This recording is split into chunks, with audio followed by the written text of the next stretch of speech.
یہ 18 اگست 1985 کی بات ہے۔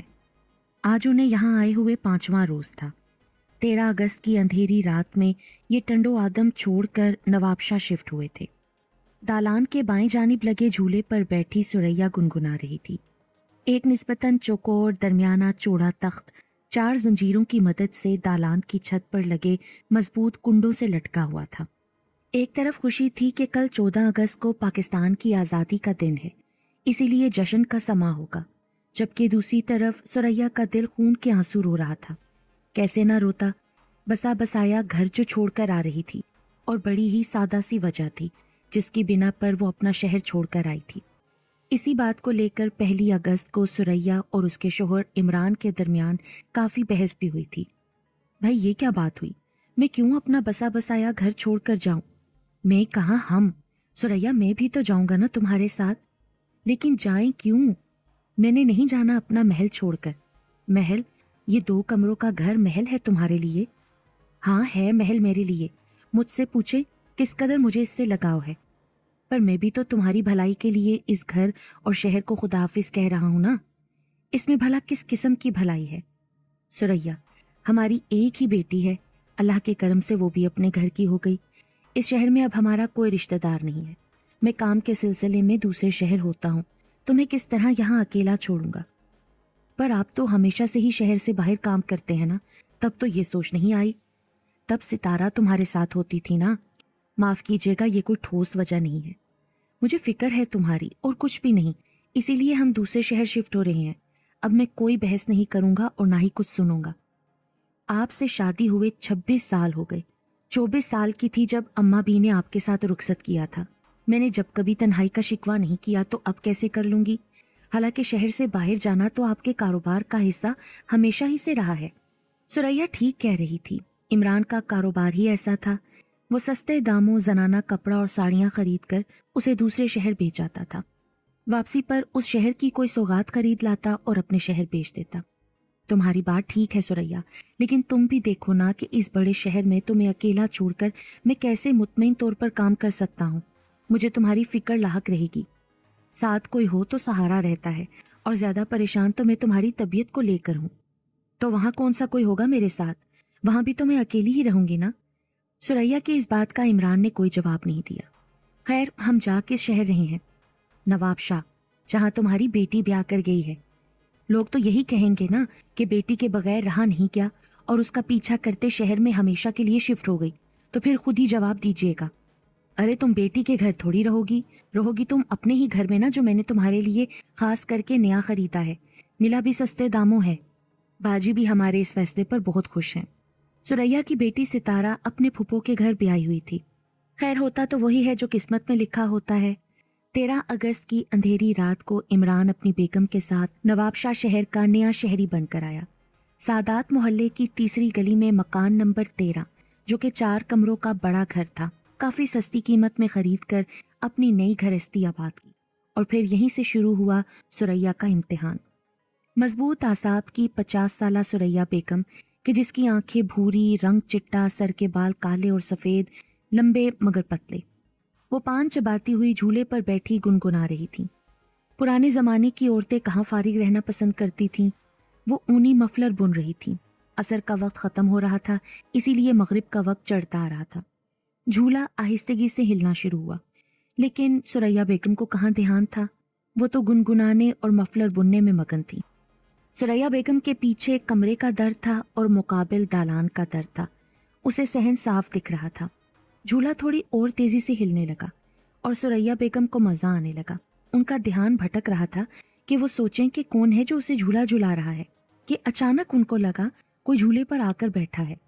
ہاتھ روک کر انہوں نے اپنی پیٹھ جھانکی تو سناٹے کے سوا وہاں کچھ بھی نہیں تھا۔ سریا بیگم نے وہم سمجھ کر سر جھٹکا، پان چباتے ہوئے پھر کام میں مصروف ہو گئی۔ جھولا آہستگی سے رکتا چلا گیا۔ اسی دوران سریا بیگم کے کانوں میں سیٹی بجی۔ یہ سیٹی سریا بیگم کو حیران اور پریشان کر گئی۔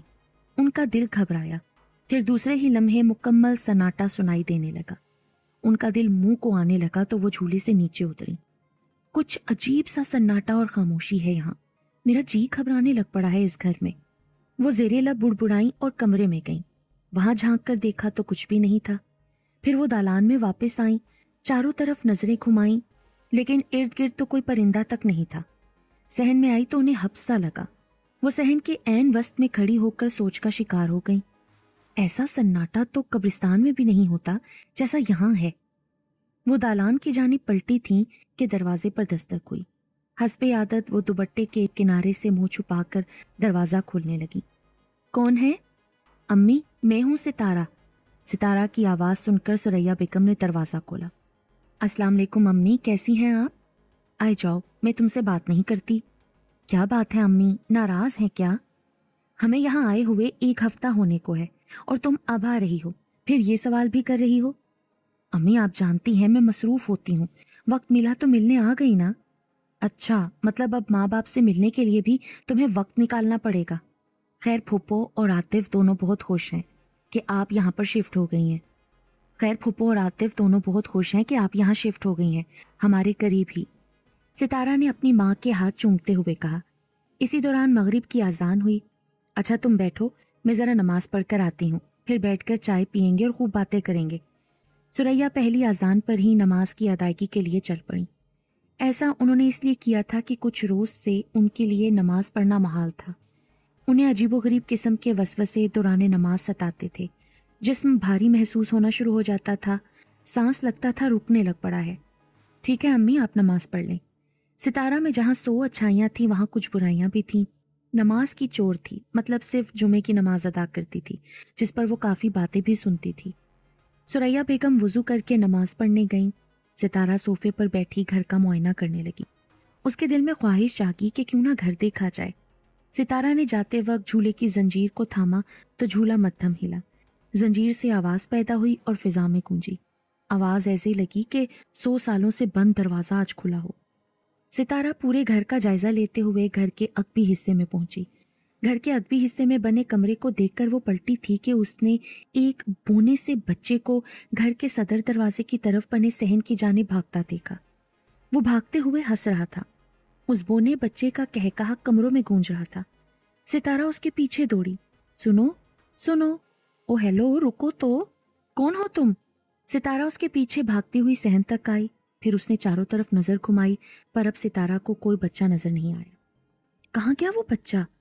सितारा परेशान थी कि उसने जिसे देखा वो कहाँ गायब हो गया। उसे यकीन था कि वो यहीं कहीं आसपास है। फिर वो सहन के दाएं कोने पर बने बावर्ची खाने में दाखिल हुई। अचानक ही झूला जोर से हिलने लगा। सितारा भागती हुई दालान में आई तो उसके पसीने छूट गए। दालान में टंगा झूला जोर जोर से हिल रहा था, लेकिन उस पर कोई मौजूद नहीं था। इतने में चूल्हे पर रखा दूध उबला। सितारा अब दोबारा किचन की तरफ लपकी। इसी दौरान उसने अपने पीछे किसी को महसूस किया। अब जब इतना कुछ बिना किसी शख्स की मौजूदगी के हो रहा था तो सितारा का दिमाग ठनका था। उसने पीछे मुड़ने में थोड़ी देर लगाई और जब पीछे मुड़ी तो अपने सामने उसी बोने बच्चे को देखा। वो दांतों में उंगलियां दिए मुस्कुरा रहा था। सितारा उसे देखती रह गई। शक्ल उसकी बड़ों जैसी थी और कद उसका छोटा था।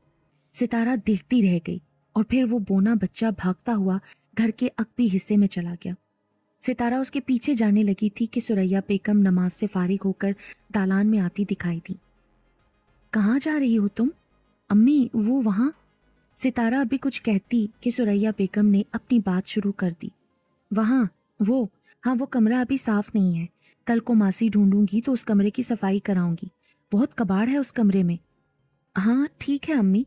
सितारा झिझक कर रह गई। सुरैया बेगम बावर्ची खाने में दाखिल हुई। चूल्हे पर दूध गिरा देखकर सुरैया चिल्लाई, सितारा, शादी हो गई तुम्हारी, अब छोड़ दो ये फोड़पन। आज भी दूध उबल के गिर गया। पता नहीं कब अकल आएगी तुम्हें। सुरैया बेगम उसे बातें सुना रही थी और सितारा अपनी ही सोचों में गुम थी। उसे इस बात की फिक्र थी कि वो बोना बच्चा कौन है। वो बोना जिसकी आंखें मुकम्मल स्याह थीं, सर पर बालों का नामो निशान नहीं था, गंदुमी सी रंगत थी और वो सुर्ख लिबास पहने सितारा के सामने दंदना रहा था। सितारा को तंग करने के लिए नोकीले नाखनों वाली उंगलियां अपने काले दांतों में दबा रहा था। अब के उसके बाजू इस कदर लंबे हो गए थे कि उसके हाथों की उंगलियां पैरों की उंगलियों को छू रही थीं।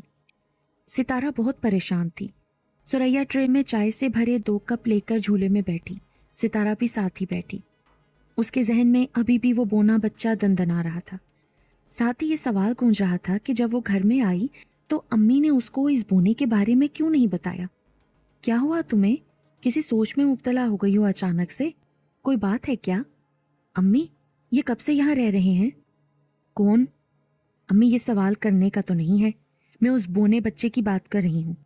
क्या आपने उसे अपने साथ रखा है घर के काम वगैरह में मदद के लिए? हैं? कौन बोना? कौन सा बच्चा?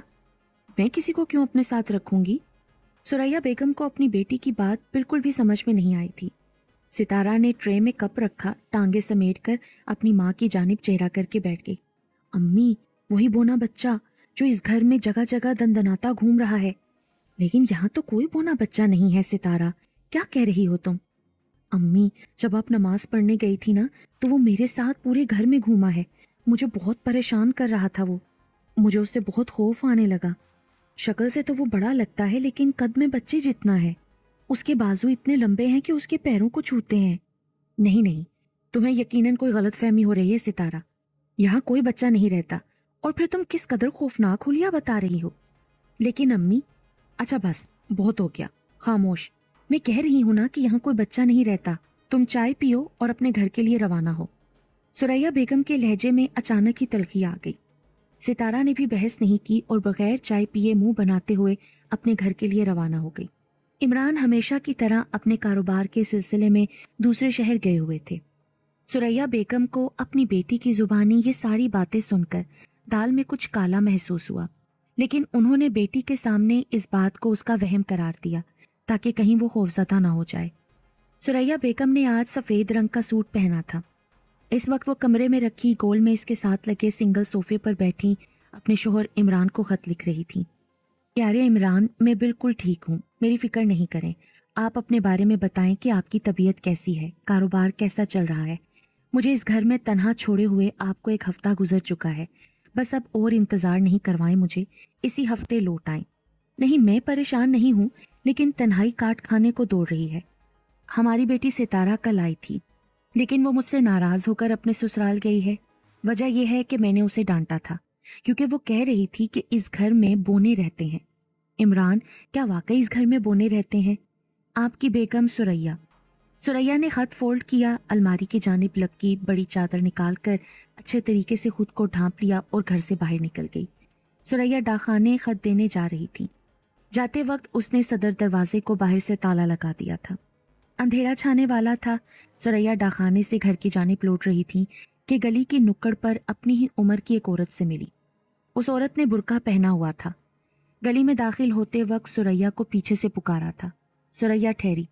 अस्सलाम वालेकुम बहन, मेरा नाम नरगिस है, मैं इसी मोहल्ले में रहती हूँ। वालेकुम अस्सलाम बहन, मेरा नाम सुरैया है, हम हफ्ता पहले ही यहाँ शिफ्ट हुए हैं। किस घर में? मकान नंबर 13 में। मकान नंबर 13 में? हाँ, क्या हुआ? कुछ नहीं, सुनने में आया था कि कुछ लोग इस मोहल्ले में शिफ्ट हुए हैं। बहन, सब ठीक तो है ना? सुरैया को शक हुआ कि कहीं सितारा की बात सच ना हो जाए। अच्छा चलें बहन, आप मेरे घर चलें, फिर बैठकर बातें करेंगे, चाय भी पियेंगे। नरगिस सुरैया को अपने साथ अपने घर ले आई। नरगिस ने बुर्का उतारा, सहन में बिछी चारपाई पर बैठ गई। सुरैया भी साथ ही बैठी थी।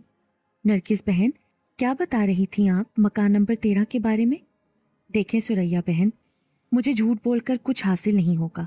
सच तो ये है कि मकान नंबर 13 रहने वाली जगह नहीं है। ना जाने आप कैसे इतने दिन रह ली वहाँ। मेरे शोहर ने आपके शोहर से बात भी की थी इस घर से मुतल्लिक कि इस घर को हरगिज ना खरीदें, चाहे ये घर आपको सस्ते दामों में मिल रहा है, मगर उन्होंने एक ना सुनी। इस बात से क्या मुराद है आपकी? मुराद ये है कि इस घर में जिन्नात का साया है। सुनने में आया है कि इस घर के जिन्नात किसी को बसने नहीं देते। ये बहुत ही खतरनाक जिन्नात हैं। कैसे जिन्नात नरगिस बहन? मैंने तो कुछ महसूस नहीं किया अभी तक। आंटी, अभी तो आपको आए कुछ ही दिन हुए हैं।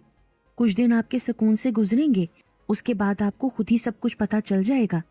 नरगिस की बेटी चाय लेकर आई थी तो उसने बीच में लुकमा दिया। नरगिस बहन, क्या आपकी बेटी ठीक कह रही है? हाँ सुरैया बहन, ठीक कह रही है। मेरी बात माने तो अपने शोहर से कहें कि इस घर को बेचकर अपनी जान बचाकर निकल जाए। नरगिस की बातों ने सुरैया का जहन भोजल कर दिया। अकेली औरत मकान नंबर 13 में जिन्नात के साथ ना चाहते हुए भी रह रही थी, और यह सब इसलिए था कि अभी तक उसे किसी किस्म की कोई हरकत खुद से महसूस नहीं हुई थी। पर जो कुछ सितारा ने उस रोज कहा और जो कुछ नरगिस और उसकी बेटी ने बताया था, तो सरैया बेगम अब किसी हद तक खौफजदा हो चुकी थी। रात का पहर शुरू हो चुका था। अपनी थकान को मिटाने के लिए वो मसहरी पर आराम करने लेटी थी। कमरे में हल्की रोशनी थी। कुछ घंटों तक तो सब ठीक रहा, फिर वक्त के साथ साथ घर में अजीबोगरीब हरकत होने लगी। अगबी सहन में बने कमरे का दरवाजा खुला। लकड़ी के दरवाजे कमरे की दीवारों से इस तरह जाकर लगे थे कि कड़कदार आवाज गूंजी। जवाबन सुरैया चौंक कर उठी। सुरैया ने खौफ के मारे अपना दिल थामा। पैरों पर डाली चादर तेजी के साथ सीने तक ले आई, टांगे समेट कर बैठ गई। उन पर एक दहशत तारी हो गई। सुरैया इस कैफियत में आधे घंटे तक बैठी रही। किसी किस्म की फिर कोई और हरकत या आवाज पैदा नहीं हुई। सुरैया बेगम को लगा कि अब सब अमन है। उन्होंने आहिस्तगी से अपनी टांगे फैलाई और चादर ताने लेट गईं। छत पर नजर जमाए न जाने कब उनकी आंखें बंद हो गईं। वो नींद के पहलू में लिपटने लगी थी कि दालान में लगा झूला तेजी से हिलने लगा। जंजीरों की रगड़ती आवाज खामोश माहौल में तेजी से फैलने लगी। उस वक्त ये आवाज इंतहाई खौफनाक महसूस हो रही थी। सुरैया बेगम ने आवाज पर आंखें खोली और दालान की तरफ पलट कर देखा। कमरे के दरवाजे से दालान में लगा झूला उन्हें हिलता दिखाई दिया। सुरैया बेगम पर खौफ तारी हो गया। वो बाएं जानिब मुंह मोड़कर लेटी रही, दिल ही दिल में आयतल कुर्सी का विर्द करने लगी। लेकिन अभी अमन नहीं हुआ था। झूले की रफ्तार में और इजाफा हो गया। झूला इस कदर तेजी से हिलने लगा कि हवा को काटती हुई आवाज सुरैया के कानों में घुसकर उन्हें मजबूर करने लगी कि वो उठें और दालान में आए। सुरैया बेगम ने तेजी से चादर हटाई, अपना दुपट्टा संभाला और उठ गई। वो दालान में आई। उन्होंने अपने खौफ के आगे खुद को मजबूत किया। वो फौरन ही बोली, क्या मसला है तुम लोगों को? क्यों परेशान कर रखा है मुझ मजबूर औरत को? सो रही हूं ना मैं, क्या बिगाड़ा है मैंने तुम्हारा? इतने में सन्नाटा छा गया। झूला एकदम रुक गया और सुरैया बेगम का दिल बेकाबू हो गया। वो कमरे की जानिब पलटी थी कि झूले की जानिब से किसी के हंसने की आवाज आई। ऐसी हंसी थी कि जैसे कोई औरत सुरैया बेगम की बेबसी पर कहकहा लगा रही हो, जिसकी आवाज काफी पतली थी, ऐसे जैसे कानों को कीलों की मानिद महसूस हो रही थी। सुरैया बेगम ने अपने कानों पर हाथ रखा, फिर पलटकर झूले की जानिब देखा। इतने में सुरैया बेगम को आवाज आई, आज तो बोलती हो, आइंदा बोलेगी तो जुबान किसी काबिल नहीं रहेगी। काफी गुस्सीली आवाज थी जो सुरैया बेगम को मजबूर कर गई थी कि बस सुरैया बेगम अब खामोश रहो। फिर वही हुआ जिसका डर था। बूढ़ी सुरैया बेगम ने पूरी रात परेशानी में काटी। कहीं से कहकहों की आवाजें आ रही थीं तो कहीं से बोने भागते दिखाई दे रहे थे, लेकिन वो कुछ न कर पाई। वो जिन्नात के घर में कैद हो गई थी। एक बार तो उन्होंने चाहा कि इमरान को खत के जरिए से अपनी इस परेशानी के बारे में बताएं, लेकिन फिर ऐसा मुमकिन ही नहीं हुआ क्योंकि उन जिन्नात ने सुरैया बेगम का घर से निकलना मुश्किल कर दिया था। अगले रोज सुरैया बेगम बावर्ची खाने में खड़ी खाना बना रही थी। अचानक ही सदर दरवाजे पर दस्तक हुई। सुरैया बेगम को लगा कि शायद उनके शोहर इमरान आ गए हैं। सुरैया बेगम ने सदर दरवाजे की कुंडी खोलनी चाहिए, मगर कुंडी इस कदर जाम हो गई थी कि सुरैया बेगम के पसीने छूट गए। इमरान, ये कुंडी नहीं खुल रही। कौन इमरान बाजी? मैं तो डाकिया हूँ, डाक देने आया हूँ। डाकिए भाई, ये कुंडी नहीं खुल रही। दरवाजे के नीचे जो खला है ना, उससे डाक पास कर दें। बाजी, दस्तखत कैसे करेंगी? दस्तखत का पर्चा भी नीचे से दे दें। सुरैया बेगम की बात पर डाकिए ने ऐसा ही किया। डाक और दस्तखत का पर्चा दरवाजे के नीचे मौजूद खला से पास किया। सुरैया बेगम ने डाक ली और दस्तखत करके पर्चा वापस लौटाया। खुद झूले पर बैठकर धाड़े मारते हुए रोने लगी। क्यों कर रहे हो तुम मेरे साथ ऐसा? मैंने क्या बिगाड़ा है तुम लोगों का? छोड़ दो मेरा पीछा, निकलने दो मुझे इस घर से। मैं वादा करती हूँ वापस कभी नहीं लौटूंगी। सुरैया का रोना भला किस कारी था? उनका रोना बेकार गया। चूल्हे पर रखी उनकी हांडी बुरी तरीके से जल भुन गई। सुरैया बेगम बावर्ची खाने में भागी। हांडी में झांका तो हांडी काली स्याह हो चुकी थी। ना जाने सुरैया बेगम को क्या हुआ। जनून के मारे हांडी लेकर बावर्ची खाने से बाहर निकली और सहन के वस्त में आकर मिट्टी की हांडी जोर से तोड़ दी। लो, तुम खा लो इसे और खुश हो जाओ। वो अपना सारा जनून समेट कर एक बार फिर झूले में जाकर बैठ गई। सुरैया बेगम को अब अपने पीछे कोई खड़ा महसूस हुआ, और ऐसा कैसे ना होता। वो झूले में जो बैठ गई थी, वो पलटी तो गुलदान हवा में घूमता हुआ उनकी जानिब आया। वो झुकी और गुलदान दीवार से टकराकर किरचों की सूरत में दालान के फर्श पर गिरा। उस वक्त सुरैया बेगम का कलेजा फटने के करीब था। दिल बेकाबू हो गया। शुक्र था कि वो बाल बाल बच गई थी। अब तो सुरैया बेगम का वहां गुजारा बहुत मुश्किल था।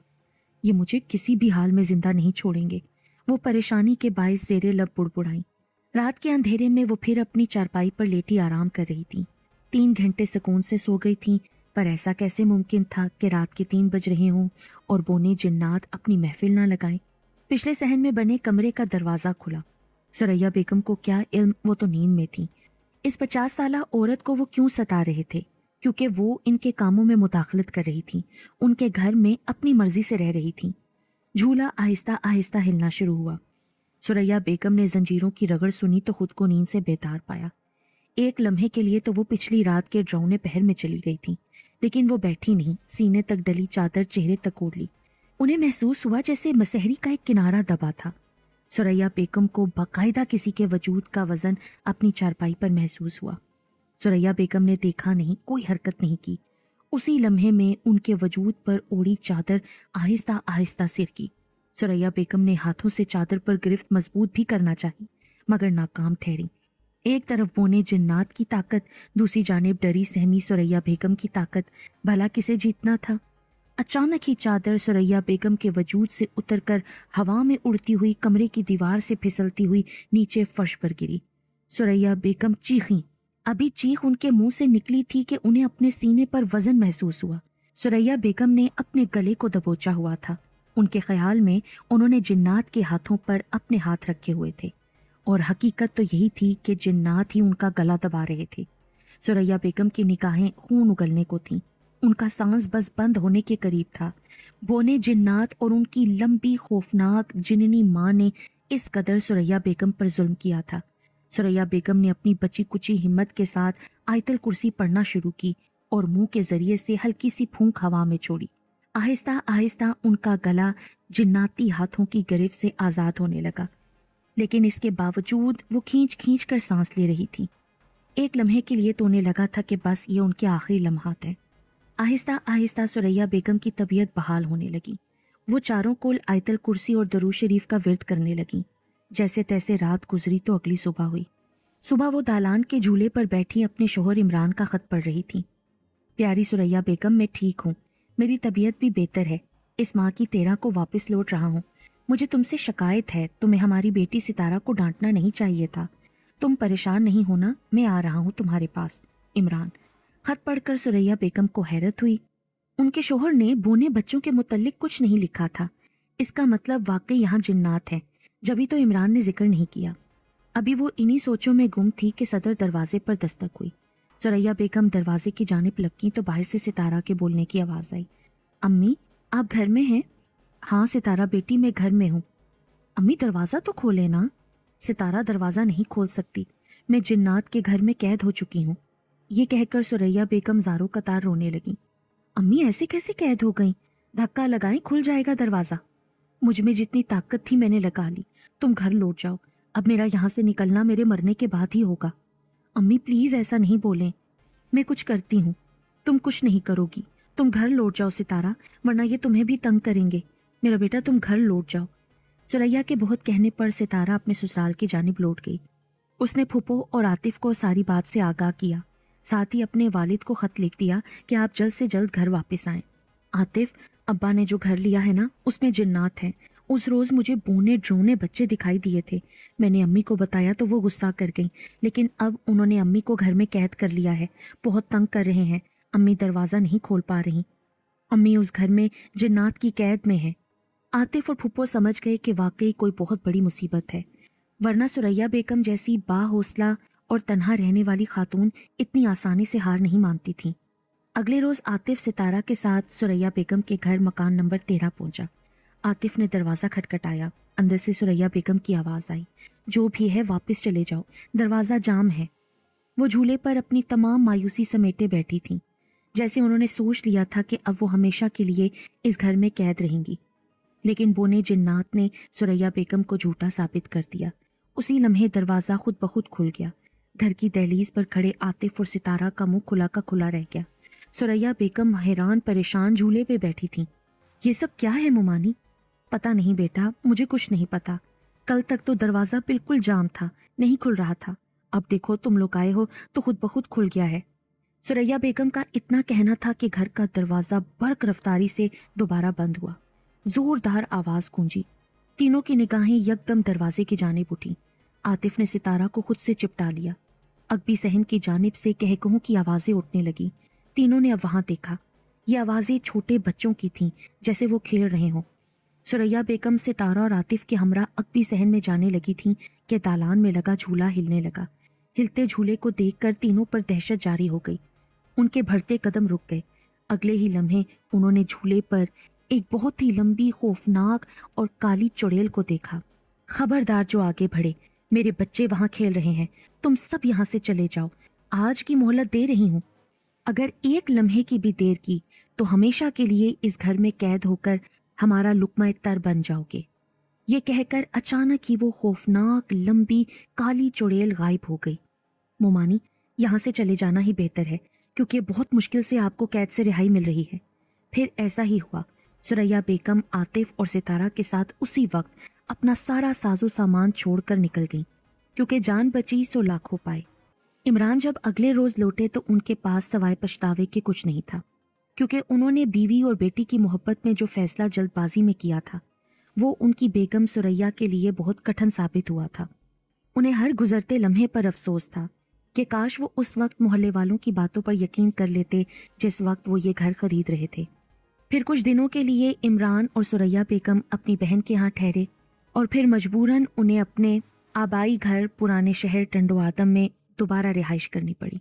बाज़-औक़ात जल्दबाजी में किए गए फैसले इंसान को कहीं का नहीं छोड़ते।